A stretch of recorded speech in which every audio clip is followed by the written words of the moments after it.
Kadang, seseorang tidak menemukan cinta di tempat yang mewah. Bukan di restoran mahal, bukan di ruang rapat kaca, dan bukan pula di pesta orang-orang berjas rapi.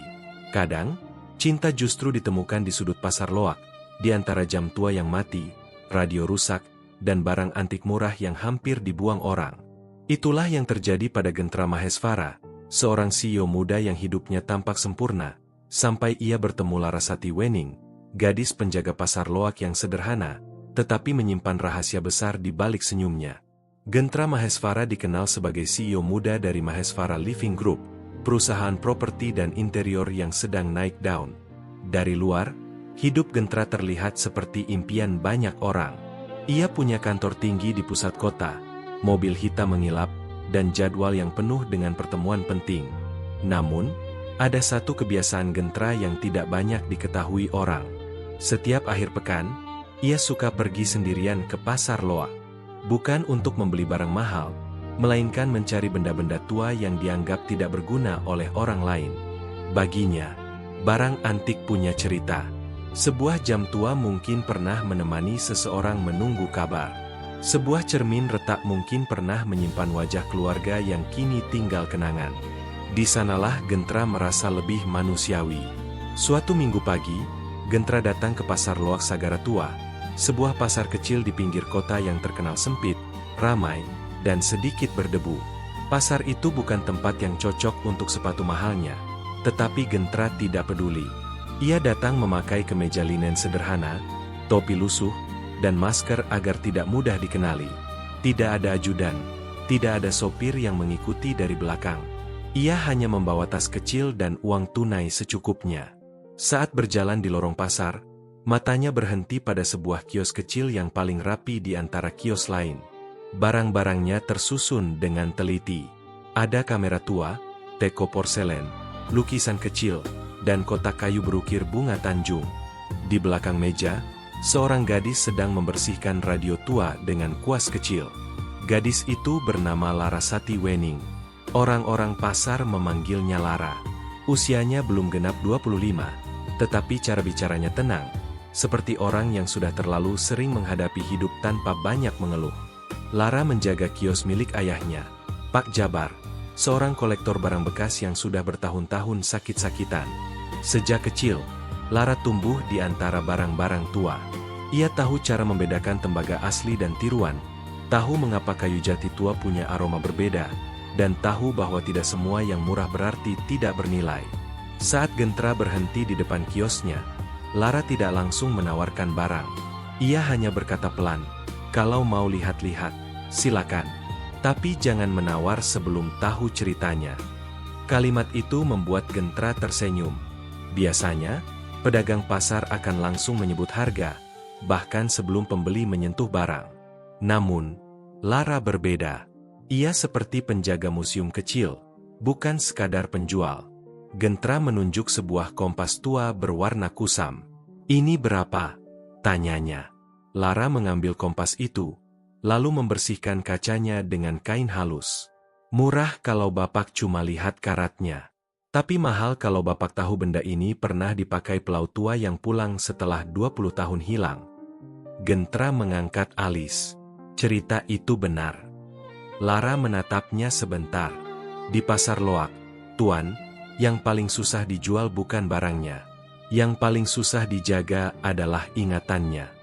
Gentra akhirnya membeli kompas itu, bukan karena ia benar-benar membutuhkannya, melainkan karena cara Lara bercerita membuat benda sederhana itu terasa hidup. Sebelum pergi, ia melihat kotak kayu berukir bunga Tanjung di sudut meja. Kotak itu terlihat biasa, bahkan sedikit rusak di bagian engsel. "Kalau yang ini?" tanyanya. Wajah Lara berubah sedikit. Ia seperti ragu. "Itu belum dijual," jawabnya singkat. Gentra tidak memaksa. Namun, justru karena tidak dijual, rasa penasarannya tumbuh. Di perjalanan pulang, ia terus memikirkan kios kecil itu, suara Lara, dan kotak kayu yang seolah menyimpan sesuatu. Untuk pertama kalinya setelah lama, Gentra menunggu akhir pekan bukan karena ingin istirahat, tetapi karena ingin kembali. Minggu berikutnya, Gentra kembali ke pasar. Kali ini, Ia datang lebih pagi. Lara sedang menyusun piring enamel ketika melihatnya. "Bapak lagi," katanya. Gentra tersenyum. "Saya belum selesai melihat barang." Lara tidak banyak bertanya. Ia hanya menggeser kursi kecil untuknya. Hari itu, Gentra membeli jam meja tua yang jarumnya sudah tidak bergerak. Menurut Lara, jam itu rusak karena pemilik lamanya sengaja menghentikannya pada pukul 7 malam, waktu ketika istrinya meninggal. Gentra terdiam mendengar cerita itu. Ada kepedihan yang sederhana, tetapi menusuk. Ia mulai sadar, Lara bukan hanya menjual barang. Lara menjaga luka orang lain agar tidak sepenuhnya hilang ditelan waktu. Sejak hari itu, Gentra semakin sering datang. Kadang ia membeli barang kecil, kadang hanya mendengar cerita. Lara perlahan terbiasa dengan kehadirannya. Ia tidak tahu bahwa laki-laki sederhana yang sering duduk di bangku kayu itu adalah CEO besar.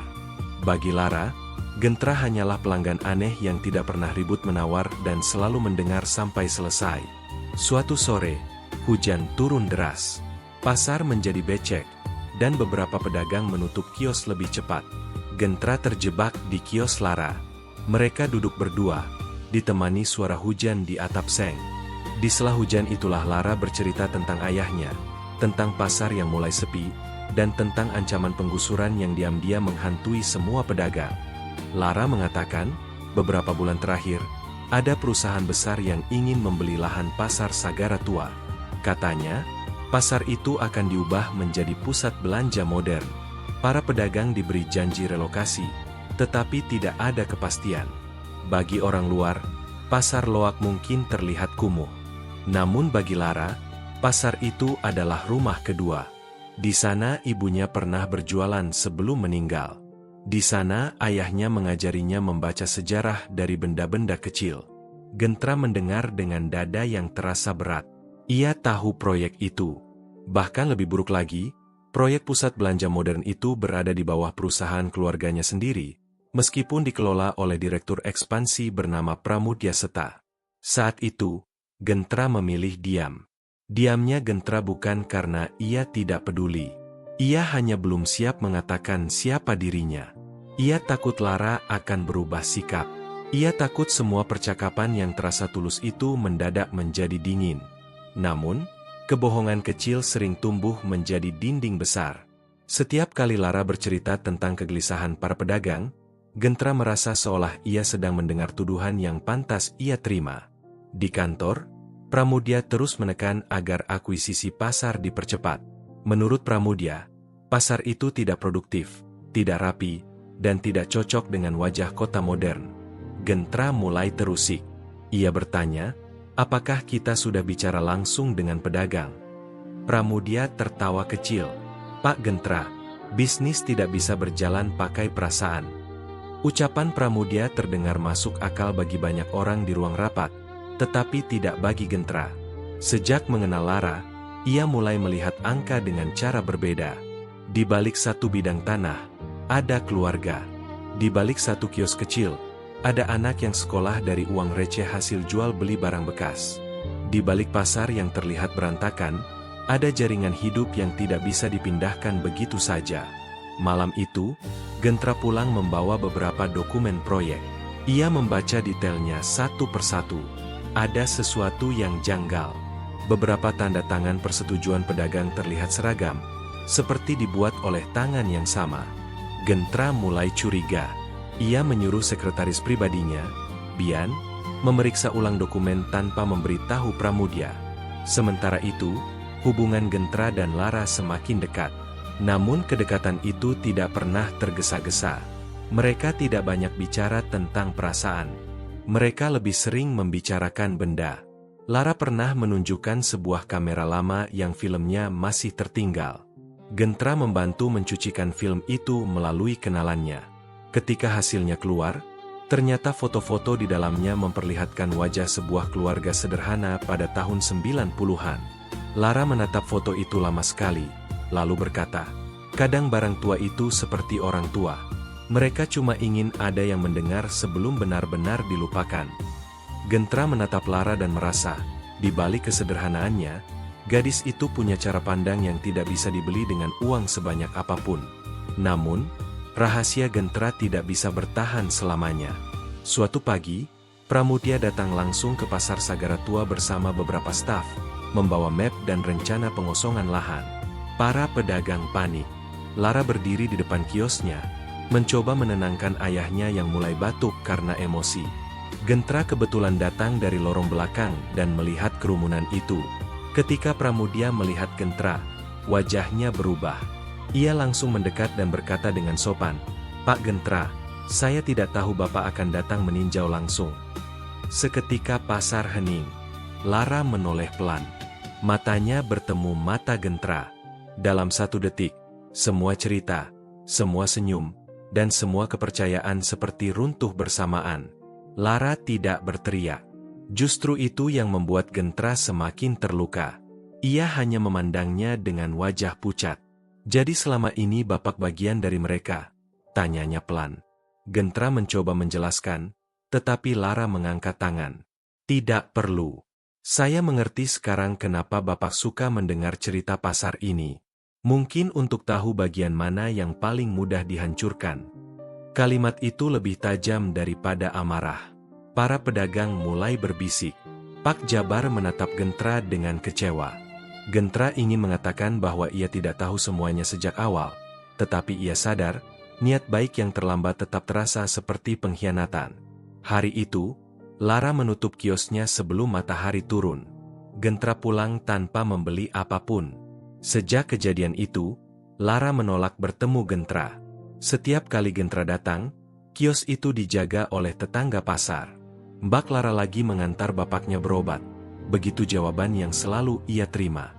Padahal Gentra tahu, Lara sedang menghindar. Di kantor, tekanan semakin besar. Pramudia memanfaatkan situasi. Ia mengatakan kepada dewan direksi bahwa Gentra terlalu emosional dan tidak tegas. Bahkan, ia mulai menyebarkan narasi bahwa pasar harus segera dikosongkan demi kepentingan perusahaan. Gentra berada di titik sulit. Jika ia membatalkan proyek tanpa bukti kuat, dewan akan menolaknya. Jika ia diam, pasar akan hilang. Maka, ia memilih jalan yang lebih berat, mencari kebenaran dari awal. Bian akhirnya menemukan kejanggalan yang lebih serius. Beberapa pedagang yang namanya tercantum setuju pindah ternyata mengaku tidak pernah menandatangani dokumen. Ada pula bukti bahwa sosialisasi dilakukan sepihak dan tidak dihadiri mayoritas pedagang. Gentra menyadari, proyek ini bukan hanya dingin secara bisnis, tetapi juga cacat secara etis. Namun, ia masih membutuhkan satu bukti yang bisa menghentikan proses akuisisi. Saat itulah ia teringat pada kotak kayu berukir bunga Tanjung di kios Lara. Entah mengapa, ia merasa kotak itu bukan sekadar barang antik. Ada alasan mengapa Lara menolak menjualnya. Gentra mencoba mencari informasi dari pedagang tua bernama Buminah, yang sudah berjualan di pasar itu sejak muda. Buminah mengatakan, kotak kayu itu dulu milik kakek Lara, salah satu orang pertama yang membuka pasar Sagara Tua. Katanya, di dalam kotak itu tersimpan surat-surat lama, foto pendiri pasar, dan beberapa catatan tentang asal-usul lahan. Namun setelah Ibu Lara meninggal, kotak itu jarang dibuka. Lara menjaganya seperti peninggalan keluarga. Gentra semakin yakin bahwa kotak itu mungkin menyimpan informasi penting. Tetapi ia tidak bisa memintanya begitu saja. Kepercayaan Lara sudah hancur. Malam itu, Gentra menulis surat panjang dengan tangan. Bukan email, bukan pesan singkat. Ia menulis permintaan maaf, mengakui kesalahannya karena menyembunyikan identitas, dan berjanji tidak akan menyentuh pasar sebelum semua pedagang didengar. Surat itu ia titipkan kepada Buminah. 2 hari berlalu tanpa jawaban. 3 hari, 4 hari. Pada hari kelima, Lara datang ke kantor Gentra. Ia tidak memakai pakaian mewah. Hanya kemeja putih sederhana dan tas kanvas coklat. Resepsionis hampir tidak percaya ketika Lara meminta bertemu CEO. Namun Gentra langsung turun menjemputnya. Di ruang rapat kecil, Lara meletakkan kotak kayu itu di meja. "Saya tidak datang karena percaya pada Bapak," katanya. "Saya datang karena pasar ini lebih penting daripada rasa kecewa saya." Gentra mengangguk. Ia menerima kalimat itu tanpa membela diri. Untuk pertama kalinya, Lara membuka kotak kayu itu di hadapannya. Di dalam kotak itu ada foto-foto lama, potongan koran, dan beberapa surat lusuh. Salah satunya adalah surat perjanjian lama antara warga dan pemilik tanah terdahulu. Surat itu menyebutkan bahwa sebagian area pasar diberikan untuk kegiatan ekonomi warga selama masih digunakan sebagai pasar rakyat. Memang dokumen itu tua dan perlu diverifikasi, tetapi isinya cukup untuk membuka penyelidikan baru. Gentra meminta izin memindai semua dokumen. Lara mengawasinya dengan tatapan waspada. Di sela proses itu, Gentra berkata pelan, "Saya tidak minta kamu langsung percaya lagi, tapi izinkan saya memperbaiki bagian yang saya rusak." Lara tidak menjawab. Namun kali ini, ia tidak pergi. Bagi Gentra, itu sudah cukup. Konflik makin panas ketika Pramudia mengetahui Gentra menunda proyek. Ia datang ke ruangan Gentra dengan wajah tegang. "Bapak mempertaruhkan reputasi perusahaan hanya karena gadis penjaga pasar," katanya. Gentra berdiri dari kursinya. "Saya mempertaruhkan reputasi perusahaan karena dokumen kita bermasalah." Pramudia mencoba menyangkal, tetapi Gentra sudah menyiapkan bukti. Ia menunjukkan tanda tangan palsu, laporan sosialisasi yang tidak sesuai, dan hasil pemindaian dokumen lama dari kotak kayu Lara. Untuk pertama kalinya, Pramudia kehilangan kata-kata. Namun ia belum menyerah. Ia mengancam akan membawa masalah itu ke Dewan dan menyatakan Gentra tidak layak memimpin karena terlalu sentimental. Rapat Dewan menjadi titik balik. Di satu sisi, Pramudia membawa angka besar, potensi keuntungan, kenaikan nilai aset, dan proyeksi bisnis 5 tahun. Di sisi lain, Gentra membawa cerita yang selama ini tidak pernah masuk presentasi. Ia membawa foto pasar, rekaman wawancara pedagang, dan bukti dokumen yang perlu ditinjau ulang. Beberapa anggota Dewan awalnya terlihat tidak sabar. Namun ketika Gentra memutar video Pak Jabar yang berkata, "Kami tidak menolak perubahan, Nak. Kami hanya takut dilupakan," ruang rapat menjadi hening. Gentra menutup presentasinya dengan kalimat tegas, "Perusahaan yang besar bukan hanya yang bisa membangun gedung tinggi. Perusahaan besar adalah yang tahu kapan harus berhenti merobohkan." Keputusan Dewan tidak langsung berpihak pada Gentra. Mereka meminta audit internal dan kajian ulang. Proyek ditunda sementara, tetapi belum dibatalkan. Bagi Lara, itu belum cukup. Para pedagang masih cemas. Setiap hari, mereka bertanya apakah pasar akan tetap hidup atau hanya diberi waktu sebelum akhirnya digusur. Lara sendiri masih menjaga jarak dari Gentra. Meski ia tahu Gentra mulai berjuang, luka karena kebohongan itu belum hilang. Suatu sore, Gentra datang ke pasar membawa hasil kajian awal. Ia tidak masuk ke kios Lara. Ia berdiri di luar, lalu berkata, "Aku tidak akan masuk kalau kamu tidak mengizinkan." Lara memandangnya sebentar. Setelah diam cukup lama, ia berkata, "Duduklah. Tapi jangan berharap semuanya langsung kembali seperti dulu." Percakapan itu menjadi awal pemulihan yang lambat. Gentra tidak lagi datang sebagai pelanggan misterius. Ia datang sebagai dirinya sendiri, lengkap dengan kesalahan yang harus ia tanggung. Ia mendengar keluhan pedagang satu persatu. Ada yang takut kehilangan pelanggan. Ada yang khawatir biaya sewa di tempat baru terlalu mahal. Ada pula yang hanya ingin pasar diperbaiki tanpa dihilangkan. Dari sana, Gentra mulai menyusun gagasan baru, bukan menggusur pasar Sagara tua, melainkan merestorasinya menjadi pasar antik rakyat yang lebih rapi, aman, dan layak dikunjungi, tanpa mengusir pedagang lama. Ide itu terdengar indah, tetapi tidak mudah. Perlu biaya besar, persetujuan Dewan, dan kepercayaan warga yang sudah telanjur retak. Lara menjadi orang pertama yang menguji ide itu dengan keras. "Jangan jadikan pasar kami hiasan untuk nama baik perusahaanmu," katanya. Gentra mengangguk. "Kalau itu terjadi, kamu boleh menentangku paling depan." Lara menatapnya tajam. "Aku memang akan begitu." Di titik itu, Gentra justru tersenyum kecil. Ia menyukai keberanian Lara, bukan karena romantis, tetapi karena Lara tidak mudah dibeli oleh janji. Bersama beberapa pedagang, mereka menyusun daftar syarat. Tidak ada pedagang lama yang diusir, biaya sewa tetap terjangkau, identitas pasar dipertahankan, dan hasil renovasi harus memberi manfaat langsung bagi komunitas. Gentra membawa syarat itu ke Dewan. Kali ini, ia tidak membawa proposal kosong. Ia membawa dukungan nyata dari pasar. Namun Pramudia belum selesai. Ia mencoba menggagalkan rencana restorasi dengan menyebarkan kabar bahwa Gentra menggunakan dana perusahaan demi kepentingan pribadi. Media lokal mulai menulis berita miring. Nama Lara ikut terseret. Beberapa orang menuduhnya memanfaatkan kedekatan dengan CEO untuk menyelamatkan kios keluarganya. Lara terpukul. Ia terbiasa hidup sederhana, bukan menjadi bahan pembicaraan. Pak Jabar juga semakin lemah karena memikirkan nasib putrinya. Ketika Gentra datang meminta maaf, Lara berkata dengan suara bergetar, "Dulu aku cuma takut kehilangan pasar. Sekarang aku takut kehilangan nama baik ayahku." Gentra merasa bersalah. Ia tahu, niat baik tanpa perlindungan yang matang bisa membuat orang kecil menanggung beban paling besar. Gentra kemudian mengambil langkah terbuka. Ia mengadakan forum publik di balai warga dekat pasar. Semua pedagang, warga sekitar, media lokal, dan perwakilan perusahaan diundang. Di forum itu, Gentra tidak menyembunyikan apapun. Ia menjelaskan bahwa proyek lama bermasalah dan sedang diaudit.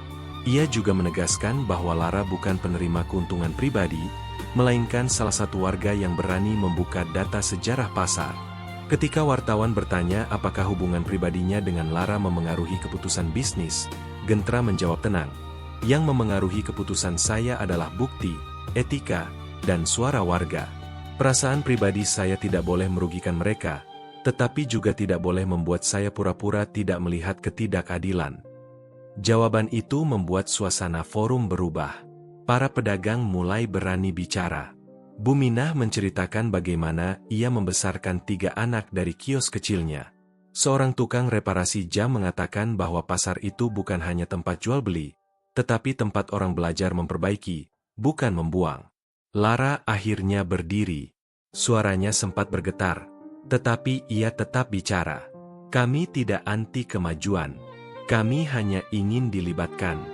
Jangan hapus tempat ini seolah kami noda di wajah kota. Tepuk tangan pelan terdengar, lalu semakin kuat. Gentra menatap Lara dengan bangga, tetapi juga sadar bahwa gadis itu tidak membutuhkan penyelamat. Lara hanya membutuhkan ruang agar suaranya tidak dikalahkan oleh suara uang. Audit internal akhirnya selesai.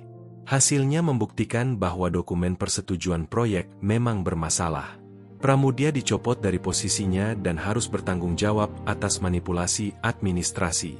Dewan perusahaan tidak punya pilihan selain membatalkan rencana pusat belanja modern. Namun, restorasi pasar belum otomatis disetujui. Beberapa anggota dewan masih khawatir proyek itu tidak menguntungkan. Disinilah Gentra menunjukkan sisi CEO yang sesungguhnya. Ia menyusun model bisnis baru. Pasar antik tetap dikelola pedagang lama. Perusahaan hanya membantu renovasi, promosi, dan fasilitas umum, sementara sebagian area dijadikan galeri edukasi barang antik, bengkel restorasi, serta ruang pamer komunitas. Jadi pasar tidak kehilangan jiwa, tetapi punya peluang bertahan secara ekonomi. Lara awalnya tetap skeptis. Ia membaca rancangan itu berkali-kali. Ia mencoret beberapa bagian, menambahkan catatan, bahkan menolak istilah-istilah yang terdengar terlalu mewah. Jangan sebut mereka tenan, katanya. Mereka pedagang. Jangan ubah bahasa sampai orang lupa siapa pemilik cerita tempat ini. Gentra menerima koreksi itu. Di tengah proses panjang tersebut, keduanya mulai kembali dekat, tetapi dengan cara yang lebih dewasa. Gentra tidak lagi menyembunyikan dunianya. Lara juga tidak lagi menutup pintu sepenuhnya. Mereka sering berdiskusi hingga malam, ditemani teh hangat dan suara pasar yang mulai sepi. Tanpa mereka sadari, kepercayaan yang dulu retak perlahan disusun ulang, bukan dengan janji manis, melainkan dengan tindakan kecil yang konsisten. Hari renovasi dimulai. Pasar Sagara Tua tidak ditutup total. Pengerjaan dilakukan bergiliran agar pedagang tetap bisa berjualan. Atap yang bocor diperbaiki, lorong dibuat lebih terang, saluran air dibersihkan, dan papan nama kios diganti tanpa menghapus gaya lama.